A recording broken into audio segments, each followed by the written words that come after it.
Welcome back to my channel. எல்லோரும் நல்லா இருக்கீங்களா? இன்றைக்கி இந்த வீடியோவில் என்னோடய நியூ ஸ்கின் கேர் ரொட்டீனும் அதுக்கப்புறம் நான் எப்பயுமே செய்கிற சாம்பாரில் இருக்கிற மிஸ்டேக்ஸ் எல்லாம் போக்கிட்டு புது புது டிப்ஸ் வச்சு நான் எப்படி சாம்பார் செய்கிறேன்றது தான் பார்க்க போகிறீங்க.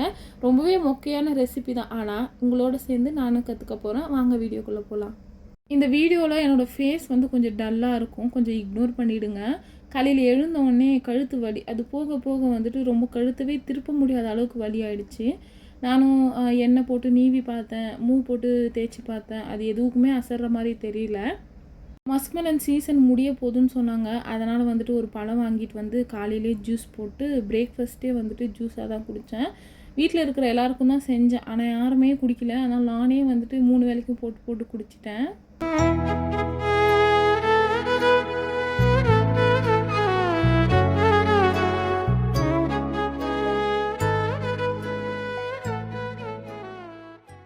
சண்டே வந்து ஊருக்கு போயிட்டு இங்கே ரிட்டன் வந்துட்டேன். அப்போ வந்து இந்த பெட்ரூமுக்கு வந்து படுக்கிறது மட்டும்தான் வேலை.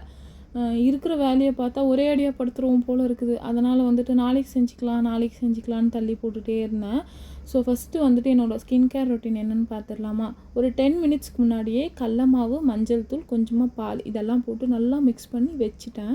என்னோடய ஃபேஸை பார்த்தாவே தெரியும் நான் எவ்வளோ ஸ்ட்ரகிள் பண்ணியிருக்கேன்னுட்டு. என்னால் தலையை கூட வார முடியல. அதனால் சும்மா வந்துட்டு ஒரு கொண்டையை மட்டும் போட்டுட்டேன். ஆனால் அந்த கொண்டையை போடுறதுக்கு கூட என்னால் முடியல, அந்தளவுக்கு வலி.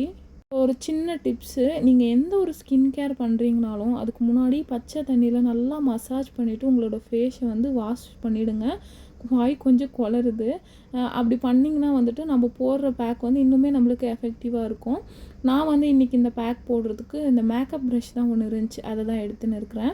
நம்ம கையில் அப்ளை பண்ணும்போது அன்னீவனாக அப்ளை பண்ணிவிடுவோம். ஒரு இடத்துல நிறைய இருக்கும், ஒரு இடத்துல கம்மியாக இருக்கும். நான் ப்ரெஷ்ஷில் பண்ணும்போது எல்லா இடத்துலையுமே ஈவனாக அப்ளை ஆகும். அதனால தான் வந்து நான் ப்ரெஷ்ஷை ப்ரிஃபர் பண்ணேன். நான் சின்ன வயசில் வந்துட்டு என் ஃபேஸில் பிம்பிள் வர ஸ்டார்ட் பண்ணும்போது எங்கள் அம்மா போட்டு விட்டுருக்காங்க. அப்போ வந்து இதோட மகிமை தெரியல, நான் போடலை. பட் இப்போ ஒரு அம்மா ஆனதுக்கப்புறம் என்னடா நாம்பாவே இல்லை அப்படின்ற ஒரு சுச்சுவேஷனில் தான் மேக்கப்பு, ஹேர் கேரு எல்லாமே ஸ்டார்ட் ஆகுது. வந்துட்டு இம்பார்ட்டண்ட்டாக இதை போடுறதுக்கான ரீசனே வந்துட்டு என்னோடய நெக் தான். ரொம்பவே அன்னீவனாக இருந்துச்சு. எப்போ என்னோடய கழுத்து இவ்வளோ பிளாக் ஆச்சுன்னு நான் நோட் பண்ணவே இல்லை. இப்போ ரீசெண்டாக வந்த ப்ராப்ளம் தான் இது. அப்புறம் வந்து பார்த்திங்கன்னா ஊற வைக்கிறதுக்காக ஒரு 5 நிமிஷம் வந்துட்டு வீட்டில் இருக்கிற பாத்திரம்லாம் எடுத்து அரேஞ்ச் பண்ணி வச்சுட்டு இருந்தேன்.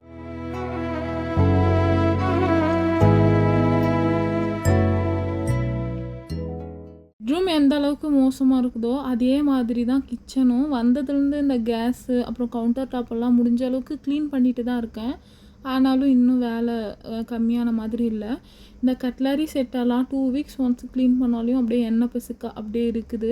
இந்த வீடியோவில் வந்துட்டு கிச்சன் க்ளீனிங்கும் ஆட் பண்ணலான்னு இருந்தேன். இதுக்கு மேலேயும் செஞ்சால் நான் மனிதனே அல்லனிட்டு தான் ஒரு குறிப்பிட்ட அளவுக்கு வீடியோ எடுத்துகிட்டு அதுக்கப்புறம் வீடியோ முடிச்சுக்கிட்டேன். இந்த யூடியூப்காக இப்போ வரைக்கும் இந்த ட்ரைபாட் மட்டும் எனக்கு அமையவே இல்லை. நானும் எந்தெந்த மாதிரியோ ட்ரை பண்ணி பார்த்துட்டேன், ஆனால் கிடைக்கல. ஸோ லாஸ்ட்டாக இந்த வச்சுட்டு வந்து ஒரு ட்ரைபாட் வாங்கியிருக்கிறேன். அது என்னன்னு சொல்லிட்டு நான் மினி விலாகில் வந்து ஷேர் பண்ணுறேன். சில சமயத்தில் வந்து என் மூளை வந்து வேலை செய்யாமல் போயிடும். காலையில் பாப்பாவுக்கு வந்து இட்லி வாங்கிட்டு வந்தது அப்படியே இருந்துச்சு. ஃபஸ்ட்டு அதை வந்து கப்பில் போட்டு அப்புறம் அதை எடுத்து கவரில் போட்டு ஒரே காமெடி தான். நம்ம எந்த அளவுக்கு ஆற விடுறோமோ அந்தளவுக்கு நல்லா எஃபெக்டிவாக இருக்கும். இந்த மாதிரி ஃபேஸ் வாஷ் பண்ணும்போது நம்ம லிக்விடோ இல்லை சோப்போ போட்டு கழுவக்கூடாது. நம்ம போட்ட அந்த பேக்கே வந்து நல்லா ஈவனாக ஸ்ப்ரெட் பண்ணி நல்லா தேய்ச்சி மூக்குக்கிட்ட, வாய்க்கிட்ட இங்கெல்லாம் நல்லா தேய்ச்சோம்னா அதுவே வந்து ஒரு நல்ல ஒரு கலர் கொடுக்கும், பிரைட் கொடுக்கும்.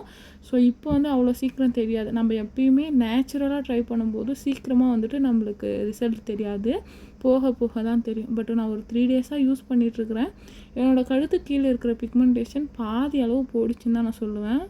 அதுக்கப்புறம் எப்பயும் போல் ரெகுலர் மேக்கப் தான். ஃபேஸ்க்கு ரோஸ் வாட்டர் பண்ணிவிட்டு மாய்ஸ்சரைசர் போட்டுட்டு வந்து பொட்டு வைக்க வந்துட்டேன். இது ஊருக்கு போகும்போது பாப்பாவுக்காக வாங்கிட்டு வந்தேன், அதனால் நானும் யூஸ் பண்ணிகிட்டு இருக்கிறேன். வேகிற வேக்காட்டுக்கு ஸ்டிக்கர் போட்டும் நிற்க மாட்டேங்குது, சாந்து போட்டும் நிற்க மாட்டேங்குது.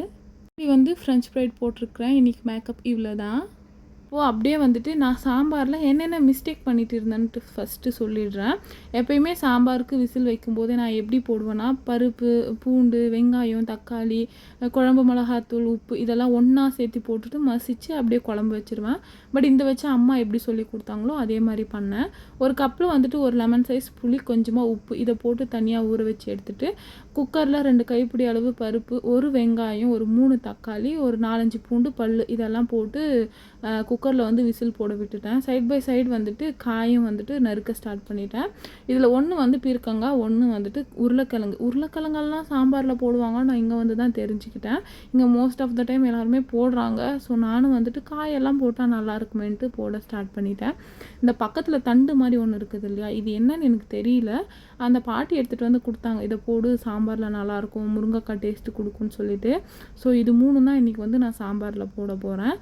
பருப்பு வந்து பார்த்திங்கன்னா ஒரு 4-5 விசில் கிட்ட விட்டு வச்சுருந்தேன். பருப்பு எவ்வளோக்கு எவ்வளோ நல்லா வேகுதோ அவ்வளோக்கு அவ்வளோ மசியறதுக்கு வந்து ரொம்பவே ஈஸியாக இருக்கும். நான் வந்துட்டு இவ்வளோ பொறுமையாக பேசுகிற ஆளே தெரியல. எனக்கு இந்த வீடியோ வந்துட்டு வாய்ஸ் கொடுக்கும்போது ரொம்பவே கஷ்டமாக இருந்துச்சு. எப்பயுமே வந்துட்டு ஒரு 4-5 பஞ்ச் டயலாக்கோட தான் என்னோடய கான்வர்சேஷன் இருக்கும். பட் இப்போ ரொம்பவே ஹோம்லி கேர்ள் மாதிரி சைலண்ட்டாக இருக்கிற கேர்ள் மாதிரி பேசுகிறது ரொம்ப கஷ்டமாக இருக்குது. ஸோ வீடியோக்காக தான் ட்ரை பண்ணுறேன். என்னோடய நேச்சுரலான ஸ்பீச் வேணும்னா சொல்லுங்கள், நெக்ஸ்ட் இதுலேருந்து மாஸ் பண்ணிடலாம். நான் வந்துட்டு இன்றைக்கி ஒரு 5 பேருக்கு வந்து களி செய்ய போகிறேன். அதனால் மத்தியானம் கொஞ்சம் ரைஸ் மீந்துருந்துச்சு. அதிலே வந்து பெரிய குண்டாவில் ஒரு 4-5 ஸ்கூப் வந்து போட்டுட்டு நல்லா தண்ணி விட்டு கழிஞ்சி அடுப்பு மேலே வச்சுட்டேன். ரைஸ் இருந்தால் ரைஸும் வச்சுக்கலாம். ரைஸ் வந்து எப்படி வைக்கிறதுனா, ஃபஸ்ட்டு குண்டானில் ரைஸ் கழுவி வச்சுட்டு அது ஒரு பொங்கு வந்ததுக்கப்புறம் ஒரு 10 நிமிஷம் வேக விட்டு அதுக்கப்புறம் மாவு போடலாம். ஆனால் நம்மக்கிட்ட ஆல்ரெடி வந்துட்டு சாப்பாடு பழைய சாப்பாடு இருந்தால் இந்த மாதிரி தண்ணியில் போட்டு கழிஞ்சி வச்சா இன்னும் சீக்கிரம் வேலை முடியும். நம்ம விசில் போட்ட வந்து பருப்பு நல்லா வெந்துட்டு இருந்துச்சு. அம்மா இன்னொன்று சொன்னாங்க, எவ்வளோக்கு எவ்வளோ பருப்பு வந்துட்டு மசிதோ அவ்வளோக்கு அவ்வளோ டேஸ்ட் நல்லாயிருக்குன்னு சொல்லிட்டு. ஸோ பருப்பு நல்லா ஃபைனாக மசிச்சு எடுத்ததுக்கப்புறம் நம்ம ஊற வச்ச புளியும் உப்பும் நல்லா கரைச்சி ஊற்றிக்கிட்டேன். ஸோ நான் இப்பயே சொல்லிடுறேன், இந்த சாம்பார் வந்து செம்மையாக வந்துருந்துச்சு. நானே லைஃப்பில் இவ்வளோ வந்துட்டு அழகாக பருப்பு சாம்பார் வச்சுக்கிறேன்னு நினைக்கும் போது ரொம்பவே பெருமையாக இருக்குது. அப்புறம் வந்து சைட் பை சைடு வந்துட்டு சாம்பாரும் களியும் வந்து செய்ய ஸ்டார்ட் பண்ணிட்டேன். நாங்கள் 10 மணிக்கு கூட சாப்பிட்டுப்போம். ஆனால் பாட்டியெல்லாம் 7 மணிக்கெல்லாம் சாப்பிட்ணுன்னு சொல்லுவாங்க. அதனால தான் இன்றைக்கி ஹரிபரியாக 2 அடுப்புலையும் வச்சு செஞ்சுட்டு இருந்தேன். கொஞ்சம் வந்து பேக்கெட் மாவு இருந்துச்சு, அதை போட்டுட்டு அதுக்கப்புறம் மிஷினில் போட்டுட்டு வந்ததை நல்லா சலிச்சு எடுத்துக்கிட்டு களிக்கு ஒரு பக்கம் வச்சுட்டேன். இந்த கோல் வந்துட்டு ஆயா கிட்ட ஊருக்கு போன உடனே கேட்டேன், எனக்கு களி கலர்றதுக்கு கோல் வேணும்னு சொல்லிட்டு அழகாக ஆயா செஞ்சு கொடுத்தாங்க. களி கலரும் போதெல்லாம் எங்கள் ஆயாவை பற்றி நினச்சிட்டே தான் கலர்னேன். So thank you for this stick ஆயா. அப்புறம் வந்துட்டு நம்ம சாம்பார் தாளிச்சிடலாமா. குக்கரில் ஒரு 2 டேபிள் ஸ்பூன் எண்ணெய், கடுகு, சீரகம் நல்லா பொரிஞ்சதுக்கப்புறம் வெங்காயம் போட்டு வதக்கிடணும். எனக்கு இந்த கடுகு பொரியிற அளவுக்கு கூட பேஷன்ஸ் இருக்காது. எப்பயுமே எண்ணெயை போட்டுமா கடுகை போட்டுமா வெங்காயம் போட்டுமான்னு ஸ்டார்ட் பண்ணிவிடுவேன். ஸோ இப்போ வந்துட்டு எது ருசி தரும் அப்படின்னு சொல்லிட்டு பார்த்து நான் செஞ்சுன்னு இருக்கிறேன். அதுக்கப்புறம் நம்ம கட் பண்ணி வச்சுருக்கிற 3 விதமான காயை உள்ளே தூக்கி போட்டு ஒரு 10 நிமிஷம் அந்த எண்ணெயிலே வந்துட்டு வதங்குற மாதிரி வச்சுட்டேன். எவ்வளோக்கு எவ்வளோ நம்ம காய் வெங்காயத்தெல்லாம் வதக்க விடுறோமோ அவ்வளோக்கு அவ்வளோ சாம்பார் வந்து டேஸ்ட்டாக வரும். அதை நல்லா வந்துட்டு கலரி விட்டுட்டே இருந்தேன். இப்போ வந்துட்டு ஸ்பைசஸ் ஆட் பண்ணிக்கலாம். இதுக்கு 2 தூள் தான்.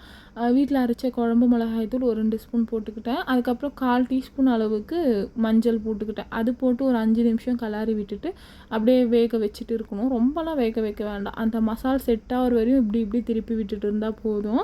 அதுக்கப்புறம் நாம் சட்டியில் கரைஞ்சி வச்சுருக்கிற அந்த பருப்பு தண்ணியை எடுத்து ஊற்றணும். பருப்பு குழம்பு. அதுக்கப்புறம் சட்டியை நல்லா உள்ளெல்லாம் கழுவிட்டு பருப்பு தண்ணி வரும் இல்லையா, அதையும் எடுத்து ஊற்றணும். செம்ம டேஸ்ட்டாக வந்துருந்துச்சு. இதில் இன்னொரு மைனஸ் என்னென்னு பார்த்தீங்கன்னா, என்கிட்ட பெருங்காயத்தூள் இல்லை. அதுவும் போட்டிருந்தா நல்லாவே இருந்திருக்கும் மணமாக. ஒரு கைப்பிடி அளவு கொத்தமல்லி போட்டுட்டு குக்கரோட லிட் கவர் பண்ணி ஒரு 2 விசில் வரையும் விட்டேன். 3 விசில் விட்டுருந்தால் உருளைக்கிழங்கு இன்னும் கொஞ்சம் நல்லா வெந்திருக்கும். பட் டேஸ்ட் வைஸ் கேட்டிங்கன்னா பக்காவாக இருந்துச்சு. ஸோ யாராவது நியூவாக இருந்து சாப்பாடு செய்ய கற்றுக்கணுன்னா இதை ட்ரை பண்ணி பாருங்கள், நல்லாவே வந்துருந்துச்சு. அப்புறம் வந்து பார்த்திங்கன்னா களியும் சைட் பை சைடு ரெடி ஆகிடுச்சு. கிட்டத்தட்ட நான் இன்றைக்கி வச்ச இந்த களி குண்டானில் ஒரு மீடியம் சைஸ் களி 6 களி உருண்டை வந்துருந்துச்சு. அப்புறம் சாம்பாரும் நல்லபடியாக ரெடி ஆகிடுச்சு. ஸோ இன்றைக்கி நைட்டு வந்து பார்த்திங்கன்னா சிம்பிளான களியும் குழம்பு தான். ஸோ நம்ம வீடியோவோட எண்டுக்கு வந்துட்டோம். என்னால் முடிஞ்ச அளவு என்னோடய பெஸ்ட்டு கொடுத்துருக்குறேன். ஸோ மறக்காமல் பார்த்து சப்போர்ட் பண்ணுங்கள். தேங்க்யூ ஃபார் வாட்சிங்.